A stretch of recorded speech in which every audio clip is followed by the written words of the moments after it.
is find out I of t for t greater than 0 when the switch is opened at t equal to 0. Here this is the switch and this is opened at t equal to 0. That means the configuration will be this like this, right? This will equal to t equal to 0, right? So is asking for the current I of t, that is mentioned here. This is the current I for t greater than 0, right? So for solving this, first we have to solve the equation at t equal to 0 minus. That means solve the circuit at t equal to 0. At t equal to 0 minus, always the inductor is acting as a short circuit, because from minus infinity to 0 minus there will be one steady state for inductor. So that's why in the steady state always the inductor acts as a short circuit. And what is the switch position? At t equal to 0 means the switch is closed or open? Switch is closed, because at t equal to 0 switch is open. So that's why at t equal to 0 minus the switch is here closed. So if you solve the network t equal to 0 minus, we got, now I am drawing the network at t equal to 0 minus here. That will be here, this is 40 volts and the switch is open, closed, and so this is some voltage source, that is 10i, and this 20 ohms, right? So directly inductor acts as a short circuit. Now the 40 volts is directly present across the 20 volts, so that's why this is I of 0 minus. So I of 0 minus equal 40 by 20, that is equal to 2 amps. This we know.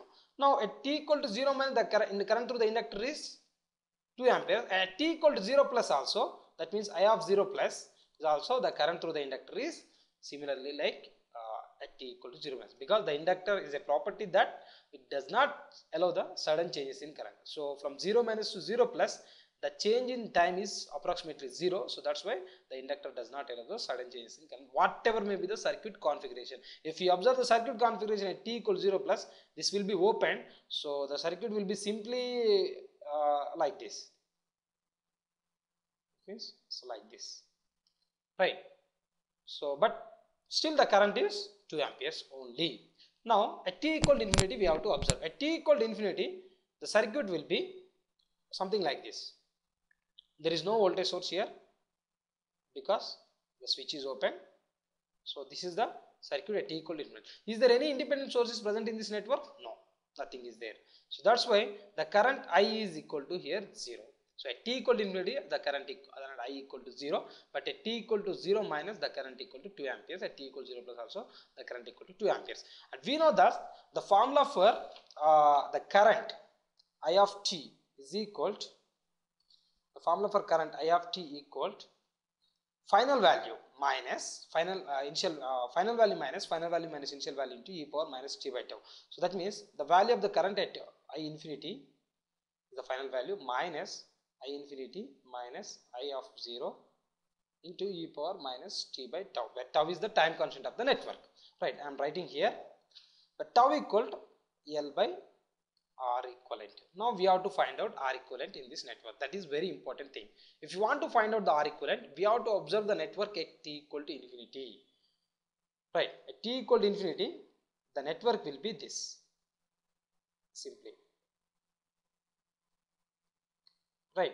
And we have to look into the terminals of an inductance and we have to find out the impedance, right? Here this is a 10i source and this current is simply I, right?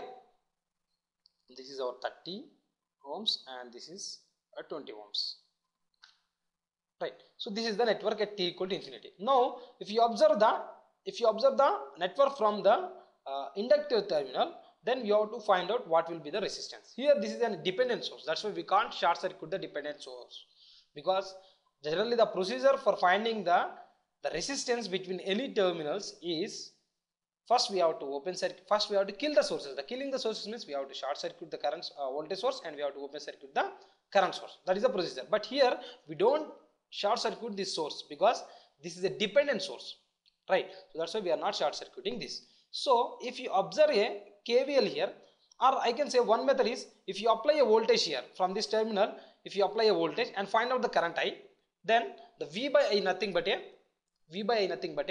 impedance, because suppose an unknown network is given to you. This is an unknown network, right? Now these are the two terminals of an unknown network. How to find out the resistance or impedance of this network? because we don't know what is the inside of the network. So in that case, what we do, you just apply a voltage here and just find out the current here. Then V by I is nothing but an impedance of the network. In this manner, we are finding the unknown impedance of this network. So I am applying here a voltage called 10 volts. Okay, now intentionally I am applying it 10 volts here. Now if you find out, if you apply KVL here, minus 10I plus 30 into I plus 20 into I is plus 10 equal to 0. Then what we will get here, minus, that means 40I equal to 10. So that means I equal to minus 40I equal to minus 10. I equal to minus 10 by 40. That means I equal to minus 1 by 4. That means what is V by I? V by I nothing but an impedance, that is called R equivalent, that is equal to minus that equal to simply 10 by we are applying a voltage 10, so that is 10 equal to 10 by 1 by 4. That means 40 ohms is our impedance offered by this network.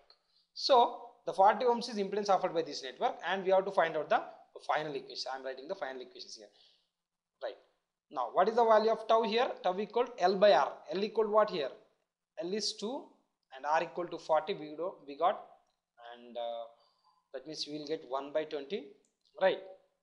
Now the formula is infinity value of the current is 0. IFT I am writing. IFT equal to final value is 0 minus the final value is also 0. Again 2 is the initial value, e to e power minus t by tau. That means 20 t. So from this what you will get? 2 into e power minus 20 t. So IFT equal to 2 into e power minus 20 t. In this way we have to find out. Here the first important thing is at t equal to 0 minus we have to find out the current, and then that current is nothing but t equal to 0 plus current, because the inductor does not allow the sudden changes in currents. And again we have to find out the infinite value of the current. Right, at infinity what is the current? That infinity, if you draw the circuit, there is no dependent voltage source in the network. This is the infinite, the diagram corresponds to infinity at t equal to infinity. Right, so here there is no dependent voltage source, independent voltage source. So obviously if there is no independent voltage source in this network, means the current through the network or voltage across any branch in the network is 0. So obviously the current is 0. So we conclude that at t equal to infinity the current I is 0. And after finding that, then we know that the formula for the current I at t greater than 0 is final value minus initial value into e power minus t by tau. Then here tau is L by R.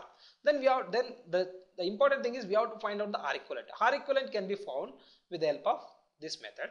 Then we found that R equivalent equal to 40 ohms. Then we directly substitute in the equation. Then we got 2 into e power minus 22. So we have to go for option D. So this is our right option. Question is, which of the following do not satisfy the wave equation?